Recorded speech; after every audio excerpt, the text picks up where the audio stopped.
ಸೋನಿಯಾ ಗಾಂಧಿ ಸತತವಾಗಿ ರಾಯ್ಬರೇಲಿ, ಉತ್ತರ ಪ್ರದೇಶದ ರಾಯ್ಬರೇಲಿಯಿಂದ ಗೆದ್ದು ಬರ್ತಾ ಇದ್ದಾರೆ. ಕಳೆದ ಬಾರಿ ಅವರೊಬ್ಬರೇ ಗೆದ್ದು ಬಂದಿದ್ದು ಕಾಂಗ್ರೆಸ್. ಅಮೇಥಿಯಿಂದ ಗೆದ್ದು ಬರ್ತಾ ಇದ್ರು ರಾಹುಲ್ ಗಾಂಧಿ ಕಳೆದ ಬಾರಿ ಈ ಹಿಂದೆ ಸೋತಾಗ ಕಳೆದ ಬಾರಿ ಸ್ಪರ್ಧೆ ಮಾಡಿಲ್ಲ, ನೇರವಾಗಿ ವಯನಾಡಿಗೆ ಹೋದ್ರು, ವಯನಾಡಲ್ಲಿ ಗೆದ್ದು ಬಂದರು.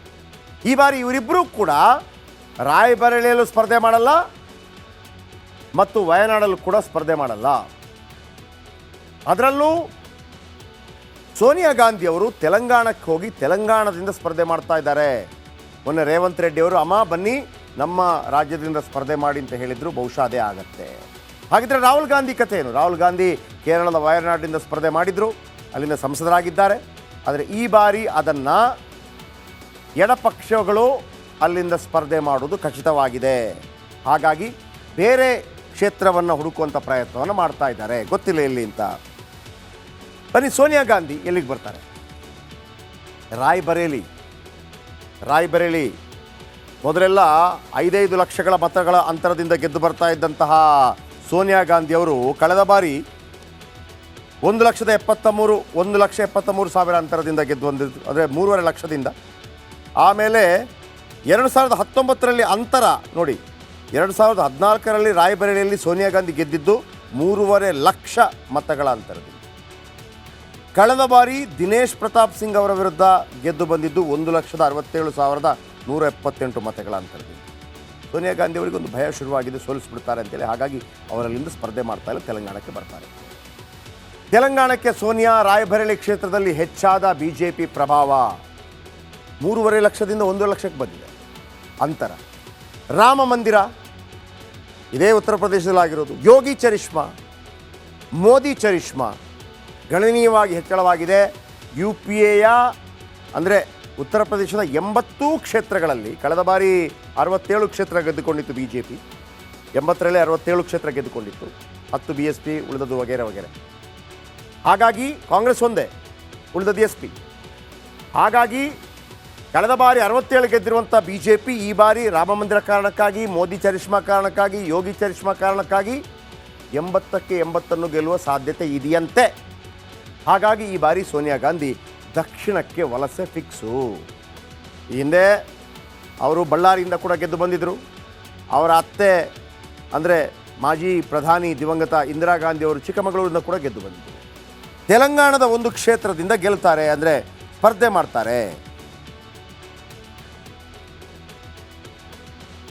ಇಲ್ಲಿಂದ 1980ರಲ್ಲಿ ತೆಲಂಗಾಣದ ಮೇದಕ್ನಲ್ಲಿ ಇಂದಿರಾ ಗಾಂಧಿ ಕೂಡ ಸ್ಪರ್ಧೆ ಮಾಡಿದರು. 1980ರಲ್ಲಿ. ಅದಕ್ಕಿಂತ ಮೊದಲು ಚಿಕ್ಕಮಗಳೂರಿನಲ್ಲೂ ಕೂಡ ಗೆದ್ದಿದ್ದರು. 1999ರಲ್ಲಿ ಕರ್ನಾಟಕದ ಬಳ್ಳಾರಿಯಿಂದ ಸೋನಿಯಾ ಗಾಂಧಿ ಆಯ್ಕೆಯಾಗಿದ್ದರು. ಅವರ ವಿರುದ್ಧ ಆಗ ಸುಷ್ಮಾ ಸ್ವರಾಜ್ ಅವರು ನಿಂತಿದ್ದರು. ಚಿಕ್ಕಮಗಳೂರಿನಿಂದ ಇಂದಿರಾ ಗಾಂಧಿ. ಆಮೇಲೆ ಈ ಬಾರಿ ಕರ್ನಾಟಕಕ್ಕೆ ಯಾಕೆ ಬಂದಿಲ್ಲ ಅಂತಂದರೆ, ಈ ಬಾರಿ ಕರ್ನಾಟಕದಲ್ಲಿ ಬಿಜೆಪಿ ಭಾಳ ಬಲಿಷ್ಠವಾಗಿದೆ ಅನ್ನುವಂಥ ಮಾಹಿತಿ ಹೋಗಿದೆಯಂತೆ. ಹಾಗಾಗಿ ಕರ್ನಾಟಕದ ಬದಲು ತೆಲಂಗಾಣ ಸೇಫ್ ಪ್ಲೇಸ್ ಅಂತೇಳಿ ಸೋನಿಯಾ ಗಾಂಧಿ ಅಲ್ಲಿಂದ ಸ್ಪರ್ಧೆ ಮಾಡ್ತಾರೆ. ಇನ್ನು ರಾಹುಲ್ ಗಾಂಧಿ ವಿಚಾರಕ್ಕೆ ಬನ್ನಿ. ರಾಹುಲ್ ಗಾಂಧಿ ಅಮೇಥಿ ಕ್ಷೇತ್ರದಿಂದ ಗೆದ್ದು ಬರ್ತಾ ಇದ್ರು. ಅಮೇಥಿ ಕ್ಷೇತ್ರದಲ್ಲಿ ಸ್ಮೃತಿ ಇರಾನಿ ಸೋಲಿಸಿದ ನಂತರ ನೇರವಾಗಿ ಅವರು ವಯನಾಡಿಗೆ ಹೋದರು. ವಯನಾಡಿಂದ MP ಆಗಿದ್ದಾರೆ. ವಯನಾಡಿನಿಂದ ರಾಹುಲ್ ಗಾಂಧಿ ಈ ಬಾರಿ ಸ್ಪರ್ಧೆ ಮಾಡೋದು ಅನುಮಾನ. ಕಾರಣ INDA ಮೈತ್ರಿಕೂಟ ಇದೆಯಲ್ಲ, ಆ ಮೈತ್ರಿ ಒಪ್ಪಂದದಂತೆ ವಯನಾಡನ್ನು CPI ಕೊಡ್ತಾರೆ. CPI LDF, ಅಲ್ಲಿ UDF LDF ಅಂತ ಕರೀತಾರೆ. ಇನ್ನು 2019ರಲ್ಲಿ ಅಮೇಥಿಯಲ್ಲಿ ಸ್ಮೃತಿ ಇರಾನಿ ವಿರುದ್ಧ ಸೋತಿದ್ರು. ಅದೊಂದು ರೀತಿಯಲ್ಲಿ ಹೀನಾಯ ಹಿನ್ನಡೆಯಾಗಿತ್ತು. ಸ್ಮೃತಿ ಇರಾನಿ ದೊಡ್ಡ ನಾಯಕಿ ಆಮೇಲೆ ಆಗಿದ್ದು. TV ಆ್ಯಕ್ಟ್ರೆಸ್ ಆಗಿದ್ದರು, ಮಿಸ್ ಇಂಡಿಯಾ ಸ್ಪರ್ಧೆಗಳೆಲ್ಲ ಭಾಗವಹಿಸಿದ್ರು. TV ಆ್ಯಕ್ಟ್ರೆಸ್ ಆಗಿ ಭಾಳ ದೊಡ್ಡ ಫೇಮಸ್ ಆಗಿದ್ದರು. BJPಗೆ ಬರ್ತಾರೆ, ಇವರ ವಿರುದ್ಧ ಸ್ಪರ್ಧೆ ಮಾಡ್ತಾರೆ. 2019ರಲ್ಲಿ ಸೋಲಿಸೇ ಬಿಡ್ತಾರೆ. ವಯನಾಡಿನಲ್ಲಿ ಕಳೆದ ಬಾರಿ 4 ಲಕ್ಷ ಮತಗಳ ಅಂತರದಿಂದ ಗೆದ್ದಿದ್ರು ರಾಹುಲ್ ಗಾಂಧಿ.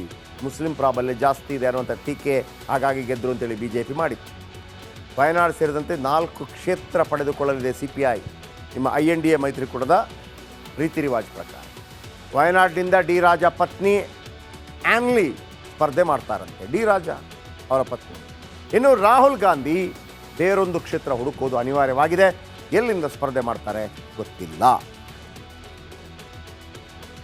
ಇನ್ನೊಂದು ಕಡೆ INDA ಇಂಡಿಯಾ ಅಲಯನ್ಸ್ ಅಲ್ಲಿ ಏನಾಗ್ತಾ ಇದೆ ಮತ್ತು NDA ಅಲಯನ್ಸ್ ಏನಾಗ್ತಾ ಇದೆ ಇದರ ಬಗ್ಗೆ ಹೇಳ್ತಾ ಹೋಗ್ತೀನಿ. ಎರಡು ಅಲಯನ್ಸ್ ಏನಾಗಿದೆ, ಏನಾಗ್ತಾ ಇದೆ, ಏನು ಲಾಭ ನಷ್ಟ, ಏನು ಅಡ್ಜಸ್ಟ್ಮೆಂಟ್ ಎಲ್ಲ. ಈಗ INDA ಇಂಡಿಯಾ ಮೈತ್ರಿಕೂಟಕ್ಕೆ ಬರೋಣ. ಪಶ್ಚಿಮ ಬಂಗಾಳ ಹಾಗೂ ಪಂಜಾಬ್ ಬಳಿಕ ಈಗ ಇಂಡಿಯಾ ಒಕ್ಕೂಟದ ಮೈತ್ರಿ ಉತ್ತರ ಪ್ರದೇಶದಲ್ಲೂ ಕೂಡ ಒಡೆಯುವ ಹಂತದಲ್ಲಿದೆ. ಅಲ್ಲಿ SP ಜೊತೆ ಅಡ್ಜಸ್ಟ್ಮೆಂಟ್ಗೆ ಹೋಗಿದ್ರು. ಇದೀಗ ರಾಷ್ಟ್ರೀಯ ಲೋಕದಳ ಮುಖ್ಯಸ್ಥ, ರಾಷ್ಟ್ರೀಯ ಲೋಕದಳ ಅಂತಂದರೆ ಅಜಿತ್ ಸಿಂಗ್ ಅಂತ ನೀವು ಕೇಳಿರ್ಬೋದು. ಅಜಿತ್ ಸಿಂಗ್ ಚೌಧರಿ ಚರಣ್ ಸಿಂಗ್ ಅವರ ಮಗ ರಾಷ್ಟ್ರೀಯ ಲೋಕದಳ ರಚನೆ ಮಾಡ್ತಾರೆ. ಬಹಳ ರೈತಾಪಿ ವರ್ಗದ ಭಾಳ ದೊಡ್ಡ ನಾಯಕ. ಅಜಿತ್ ಸಿಂಗ್ ಅವರು ಕೂಡ ತೀರ್ಕೊಂಡಿದ್ದಾರೆ. ಈಗ ಅವರ ಪುತ್ರ ಈಗ ರಾಷ್ಟ್ರೀಯ ಲೋಕದಳ ಮುಖ್ಯಸ್ಥ ಜಯಂತ್ ಚೌಧರಿ ಕೂಡ INDA ಒಕ್ಕೂಟದಿಂದ ಅಂತರ ಕಾಯ್ದುಕೊಳ್ತಾ ಇದ್ದಾರೆ. ಜಯಂತ್ ಅವರು ಶೀಘ್ರದಲ್ಲಿ BJPಯೊಂದಿಗೆ ಕೈ ಜೋಡಿಸಬಹುದು ಅಂತ ಹೇಳಲಾಗ್ತಾ ಇದೆ. ಹಾಗಾಗಿ INDA ಮೈತ್ರಿಕೂಟಕ್ಕೆ ದೊಡ್ಡ ಹೊಡೆತ. ಇನ್ನು ಕಾಂಗ್ರೆಸ್ ನಾಯಕ ರಾಹುಲ್ ಗಾಂಧಿ ನೇತೃತ್ವದ ಭಾರತ್ ಜೋಡೋ ನ್ಯಾಯ ಯಾತ್ರೆ ಉತ್ತರ ಪ್ರದೇಶ ತಲುಪುವ ಮೊದಲು RLD BJP ಸೇರುವ ಸಾಧ್ಯತೆ, RLD NDA ಸೇರುವ ಸಾಧ್ಯತೆ ಇದೆ. ಮತ್ತೊಂದು ಕಡೆ NDAಯಲ್ಲಿ ಏನಾಗ್ತಾ ಇದೆ NDAಯಲ್ಲಿ INDA ಮೈತ್ರಿಕೂಟ ಹೇಳಿದೆ. ಈಗ NDA ಮೈತ್ರಿ ನರೇಂದ್ರ ಮೋದಿ ಅವರು ಮೊನ್ನೆ ಒಂದು ಭಾಷಣದಲ್ಲಿ ಹೇಳ್ತಾ ಇದ್ರು, 3ನೇ ಬಾರಿ ನಾವು ಅಧಿಕಾರಕ್ಕೆ ಬಂದರೆ, BJP ಅಧಿಕಾರಕ್ಕೆ ಬಂದರೆ 1000 ವರ್ಷಗಳ ತನಕ ನೆನಪಿಟ್ಟುಕೊಳ್ಳುವಂಥ ಕೆಲವು ನಿರ್ಧಾರಗಳನ್ನು ಕೈಗೊಳ್ತೀವಿ ಅಂತ. ರಾಮ ಮಂದಿರ ವಿಚಾರ ಈಗ ಮುಗಿದ ಅಧ್ಯಾಯ. ಅಲ್ಲಿ ಯಾವುದೇ ಅಡೆತಡೆಗಳು ಬಂದರೂ ಕೂಡ 1000 ವರ್ಷಗಳ ತನಕ ಅದನ್ನು ಅಲುಗಾಡಿಸೋಕೆ ಸಾಧ್ಯ ಇಲ್ಲ ಅನ್ನುವಂಥದ್ದು ಆಲ್ರೆಡಿ ನಾವೇ ಹೇಳಿದ್ವಿ. ಅದರ ಬಗ್ಗೆ ಮಾಹಿತಿಗಳು ಕೂಡ ಕೊಟ್ಟಿದ್ವಿ. 3ನೇ ಬಾರಿ ಆದರೆ ನಿರೀಕ್ಷೆಗಳೇ ನೋಡಿ. BJPಗೆ ಮೊದಲಿಂದ ಇದ್ದದ್ದೇನು, ಒಂದು ರಾಮ ಮಂದಿರ ಇಶ್ಯೂ ಅವರ ಮ್ಯಾನಿಫೆಸ್ಟೋದಲ್ಲಿತ್ತು, ಪ್ರಣಾಳಿಕೆಯಲ್ಲಿತ್ತು, ಮಾಡ್ತೀವಿ ಅಂತ ಹೇಳಿದರು. ಅದಾದ ನಂತರ ಆರ್ಟಿಕಲ್ 370 ತೆಗಿತೀವಿ ಅಂತಿತ್ತು. ಆ ನಂತರ ಏಕರೂಪ ನಾಗರಿಕ ಸಂಹಿತೆ ಬಗ್ಗೆ ಮಾತಾಡ್ತಾ ಇದ್ರು, CAA ಬಗ್ಗೆ ಮಾತಾಡ್ತಾ ಇದ್ರು. ಹಾಗಿದ್ರೆ 3ನೇ ಅವಧಿಯಲ್ಲಿ ಏನು ಮಾಡ್ತಾರೆ? ಈ ಒಂದು ನಿರೀಕ್ಷೆ ದೊಡ್ಡ ಮಟ್ಟದಲ್ಲಿ ಸಂಚಲನಕ್ಕೆ ಕಾರಣವಾಗಿದೆ. ನೀವು ಸೋಷಿಯಲ್ ಮೀಡಿಯಾ ಗಮನಿಸಿ, ಕೆಲವರೆಲ್ಲ ತಮ್ಮ ಅಭಿಪ್ರಾಯಗಳನ್ನು ಹೇಳ್ತಾ ಇದ್ದಾರೆ. ಅವರ ಅಭಿಪ್ರಾಯವೇ ಮುಖ್ಯ ಅಲ್ವಾ? ಸ್ಪೆಷಲಿಸ್ಟ್ಗಳ ಅಭಿಪ್ರಾಯಕ್ಕಿಂತ ಜನ ಏನು ನಿರ್ಧಾರ ಮಾಡ್ತಾರೆ ಅದು ಮುಖ್ಯ. ಯಾಕಂದರೆ ವೋಟ್ ಹಾಕೋರು ಅಂತ ಒಂದು 10 ಪಾಯಿಂಟ್ ನಿಮ್ಮ ಮುಂದಿಡ್ತೀನಿ, ನೀವು ನಿರ್ಧಾರ ಕೈಗೊಳ್ಳಿ. ಏನಾಗ್ಬೋದು? ನಿರೀಕ್ಷೆ ನಂಬರ್ 1, ದೇಶದಾದ್ಯಂತ ಏಕರೂಪ ನಾಗರಿಕ ಸಂಹಿತೆ ಜಾರಿಯಾಗಬಹುದು. ಉತ್ತರಾಖಂಡ್ನಲ್ಲಿ ಆಲ್ರೆಡಿ ಜಾರಿಯಾಗಿದೆ ಏಕರೂಪ ನಾಗರಿಕ ಸಂಹಿತೆ. ನೆನ್ನೆ ಹೇಳಿದೆ ನಾನು, ಏಕರೂಪ ನಾಗರಿಕ ಸಂಹಿತೆ ಅಂದರೆ ಏನೆಲ್ಲ ಬದಲಾವಣೆಗಳಾಗುತ್ತೆ, ಎಲ್ಲರಿಗೂ ಒಂದೇ ಥರ.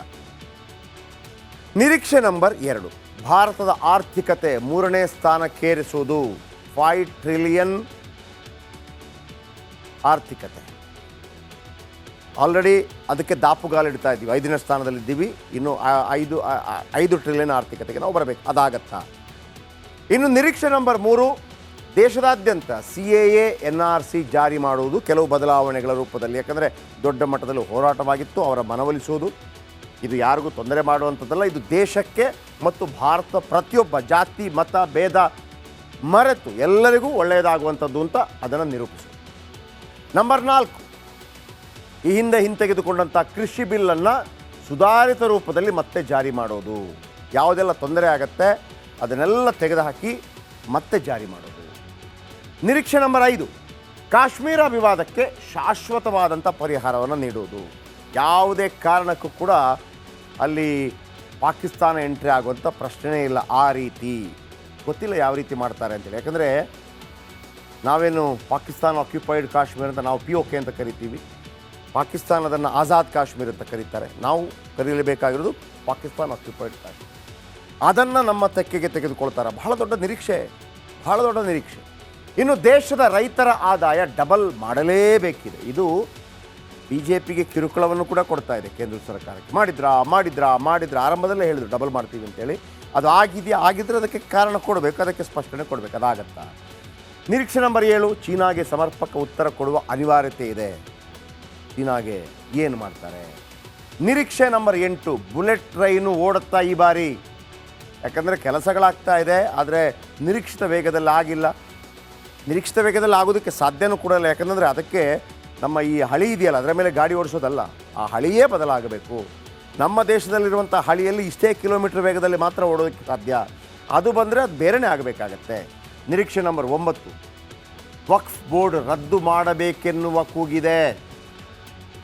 ವಕ್ಫ್ ಬೋರ್ಡ್ ಗೊತ್ತಿಲ್ಲ. ನಿರೀಕ್ಷೆ ನಂಬರ್ 10, ಕಾಶಿ ಮತ್ತು ಮಥುರಾದಲ್ಲೂ ಮಂದಿರ ನಿರ್ಮಾಣ ಆಗಿಬಿಡತ್ತಾ? ಈ ಮಥುರಾದ ಬಗ್ಗೆ, ಆ ಮಥುರಾದಲ್ಲಿ ದೇವಸ್ಥಾನವನ್ನು ನೋಡೋದು ಮಸೀದಿ ನಿರ್ಮಾಣ ಮಾಡಲಾಗಿದೆ ಮತ್ತು ಆ ಮಸೀದಿಯ ಮೆಟ್ಟಿಲುಗಳ ಕೆಳಗೆ ಕೇಶವನ ವಿಗ್ರಹವನ್ನು ಇಡಲಾಗಿದೆ ಅನ್ನುವಂಥ ಒಂದು ಕೂಗು ಕೇಳಿ ಬರ್ತಾ ಇದೆ. ಅದನ್ನು ಹೊಡಿಬೇಕು ಅಂತೇಳಿ ಇವತ್ತೆಲ್ಲ ಮಾತುಗಳು ಭಾಳ ಜೋರಾಗಿ ಕೇಳಿ ಬಂದಿತ್ತು. ಯಾರು ಹೇಳಿದ್ರು ಅನ್ನೋದನ್ನು ಕೂಡ ಹೇಳ್ತೀನಿ. ಸಾದಾ ಮನುಷ್ಯ ಹೇಳಿದ್ದಲ್ಲ, ದೊಡ್ಡ ಮನುಷ್ಯನ ಹೇಳಿದ್ದು. ಹಾಗಾಗಿ ವೆರಿ ಇಂಪಾರ್ಟೆಂಟ್ ಆಗುತ್ತೆ. ಅದರ ಬಗ್ಗೆ ಕೂಡ ಹೇಳ್ತೀನಿ ಕಾರ್ಯಕ್ರಮದ ಕೊನೆಯಲ್ಲಿ. ಈ ನಡುವೆ ಮುಂದಿನ ಸುದ್ದಿಯತ್ತ ಗಮನ ಹರಿಸೋಣ.